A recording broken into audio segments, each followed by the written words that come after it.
State bank of India की आधार card से निकासी को लेकर बहुत बड़ा कंफ्यूजन बना हुआ है सभी एईपी संचालकों के बीच में। तो आज की इस वीडियो में मैं आपकी इसी समस्या का समाधान करने वाला हूं। आप जब भी किसी भी स्टेट बैंक ऑफ इंडिया के ग्राहक की आधार कार्ड के माध्यम से आपके किसी भी प्राइवेट पोर्टल के माध्यम से जब ट्रांजेक्शन कर रहे होते हैं तो आपको दो समस्याएं होती हैं। पहली सबसे कॉमन समस्या अब ये बन चुकी है कि आपका ट्रांजेक्शन होता ही नहीं है, अननोन एरर करके कोई भी समस्या आपको दिखाई दे रही है आपके सिस्टम पर। और दूसरी समस्या यह है कि आप 10,000 रुपए का अमाउंट विड्रॉल नहीं कर पा रहे हैं। तो आज की इस वीडियो में हम आपको इन दोनों पॉइंट पर बात करके बताने वाले हैं कि कैसे आप इन दोनों समस्याओं से छुटकारा मिल सकता है।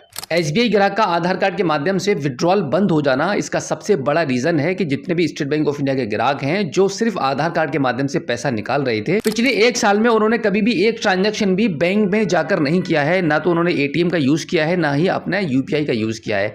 मात्र आधार कार्ड के माध्यम से वो पैसा निकाल रहे थे। और इसी दौरान काफी सारे कस्टमर्स ऐसे भी थे जिनको केवाईसी रिक्वायर्ड थी, लेकिन उसके बावजूद भी वो बैंक नहीं गए अपनी केवाईसी को अपडेट करवाने के लिए। ये भी एक कारण बताया जा रहा है एईपीएस को बंद करने का। हालांकि मैं अपनी पिछली वीडियो में इसके अलावा और भी कुछ कारण मैं आपको बता चुका हूं कि क्या क्या कारण हो सकते हैं कि स्टेट बैंक ऑफ इंडिया ने ये स्टेप लिया है, जिसमें सबसे बड़ा जो स्टेप है सभी बैंकों का। अगर मैं सभी बैंकों की एईपीएस सर्विस के बारे में बात करूं तो सभी बैंकों का एक कॉमन कारण यही है कि सबसे ज्यादा आधार कार्ड के माध्यम से फ्रॉड हो रहा है। एनपीसीआई को रिपोर्ट्स पहुंच रही हैं, जिसकी वजह से इतने सारे नियम कानून लगा दिए गए हैं एईपीएस विड्रॉल पर, जिसका सबसे बड़ा जो असर पड़ रहा है वो सभी प्राइवेट कंपनी के एईपीएस संचालकों पर है। इस टाइम सिर्फ ऐसा नहीं है कि सिर्फ एईपीएस संचालक ही परेशान है, जितने भी बैंकों के बीसी हैं, सीएसपी हैं, उनको भी बहुत ज्यादा प्रॉब्लम आ रही है, क्योंकि उनके भी सिस्टम के थ्रू, उनके बैंकिंग सॉफ्टवेयर के माध्यम से अब अदर बैंक्स का ट्रांजैक्शन नहीं हो रहा है। जैसे कि अगर आप एक स्टेट बैंक ऑफ इंडिया के सीएसपी हैं तो आप बाकी की दूसरी बैंकों का पैसा आप नहीं निकाल पा रहे हैं। अगर आप सेंट्रल बैंक ऑफ इंडिया के हैं तो आपके यहाँ पे सिर्फ आपके ही बैंक का पैसा निकल रहा है। जैसे कि आपका बीओबी का तो पहले से पता ही है, बीओबी के ग्राहक आप सिर्फ बीओबी के सीएसपी पर ही जाकर पैसा निकाल पा रहे हैं, उनके सिस्टम से भी अदर बैंकों का कोई भी काम नहीं हो रहा है। तो धीरे धीरे आप बैंक इस मॉड्यूल पर आते चले जा रहे हैं कि भाई आपका जिस बैंक में अकाउंट है उसी बैंक के सीएसपी पॉइंट पर या आपके होम ब्रांच में या आप यूपीआई के माध्यम से या आप फिर एटीएम के माध्यम से पैसा निकाल पाएंगे।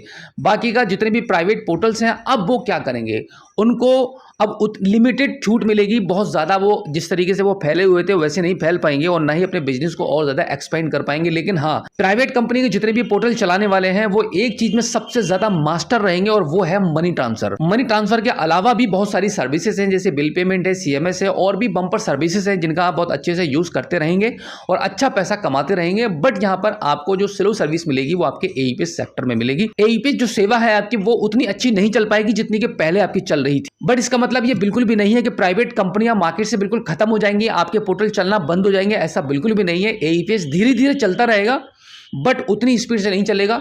आज हो सकता है कि स्टेट बैंक ऑफ इंडिया ने सिर्फ कुछ लिमिट लगाई है कि आपके कुछ ग्राहकों के पैसे निकालने बंद कर दिए हैं। आने वाले टाइम में ये भी हो जाएगा कि भाई बिल्कुल ही बंद हो जाएगा, सिर्फ स्टेट बैंक ऑफ इंडिया के सीएसपी पॉइंट से ही पैसा निकलेगा।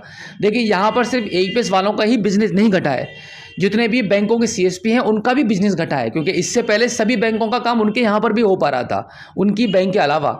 अब क्या हो रहा है कि उनका ग्राहक है, जिस भी बैंक के आप एक एईपीएस, जिस भी बैंक के आप सीएसपी हैं, आपके पॉइंट पर सिर्फ उसी बैंक का ट्रांजैक्शन हो रहा है और बाकी बैंकों का ट्रांजैक्शन नहीं हो रहा है। तो इसका मतलब है कि बैंक बीसी का भी बिजनेस अब डाउन होने वाला है।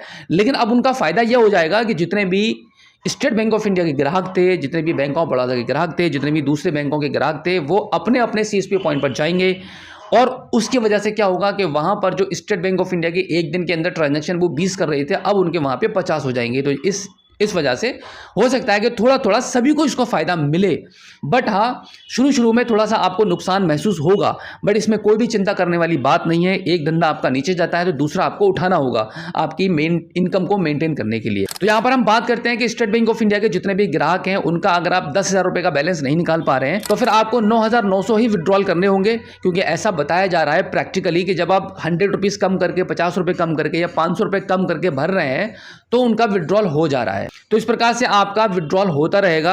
अब यहाँ पर बात आती है कि जिन लोगों का विड्रॉल नहीं हो पा रहा है, एक अननोन एरर आपको मिल रहा है, उसके लिए आपको क्या करना पड़ेगा। इससे पहले मैं आपको एक बात ये भी क्लियर कर दूं कि देखिए, जिन लोगों का स्टेट बैंक ऑफ इंडिया में खाता है उनका एईपीएस सर्विस जो बंद हुई है तो उनका स्टेट बैंक ऑफ इंडिया के सीएसपी पर भी पैसा नहीं निकल रहा है। उनको अपनी सेवा को चालू कराने के लिए बैंक जाना पड़ेगा, एप्लीकेशन देनी पड़ेगी, तब जाके उनकी सर्विस चालू होगी। और जब एक बार चालू हो जाएगी तो लाइफ टाइम चालू रहेगी, फिर दोबारा बंद नहीं होगी। लेकिन एक कंडीशन जो सेम है वो आपकी बनी रहेगी कि अगर आपका ग्राहक सिर्फ प्राइवेट पोर्टल से ही पैसा निकालता रहेगा और 1 साल के अंदर एक बार भी अगर अपनी होम ब्रांच में या सीएसपी पॉइंट पर पैसा निकालने नहीं जाएगा तो उसकी सर्विस फिर से बंद हो जाएगी। तो इसके लिए अपने ग्राहकों को थोड़ा थोड़ा गाइड करते रहिए एईपीएस के मामले में, जिसका आपका बिजनेस बना रहे, डाउन ना हो पाए। लेकिन फिर भी मैं आपको बताना चाहूंगा कि बहुत जल्दी आपको 2024 में ही ये न्यूज मिल जाएगी कि स्टेट बैंक ऑफ इंडिया सभी प्राइवेट पोर्टल से अपनी सर्विस को बंद करने वाला है। सिर्फ और सिर्फ जो पैसा निकलेगा वो सीएसपी से ही पैसा निकल पाएगा। और यहां पर मैं आपको बता दूं कि देखिए, आज लिमिट को कम किया है, बहुत सारे लोगों के एईपीएस को डिसेबल कर दिया है। अभी ये छोटी सी शुरुआत है, आने वाले टाइम में सभी स्टेट बैंक ऑफ इंडिया के ग्राहक सिर्फ सीएसपी के माध्यम से ही पैसा निकाल पाएंगे, जिसका सबसे बड़ा फायदा 2 लोगों को होगा, कस्टमर को और स्टेट बैंक ऑफ इंडिया के सीएसपी पॉइंट वालों को। क्यों? कस्टमर से कोई भी एक्स्ट्रा चार्ज नहीं लगेगा और वो मैक्सिमम पैसा निकाल पाएंगे। किसी को एक दिन में 20,000 की जरूरत होती है तो 20,000 निकलेगा, किसी को अगर 50,000 चाहिए तो 50 भी निकलेगा।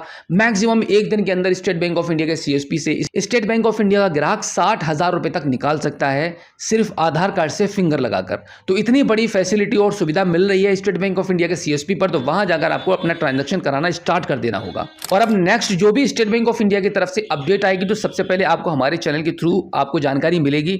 अगर आपने अभी तक हमारे इस चैनल को सब्सक्राइब नहीं किया है तो प्लीज एक बार सब्सक्राइब जरूर कीजिए और बेल आइकन को प्रेस कीजिएगा।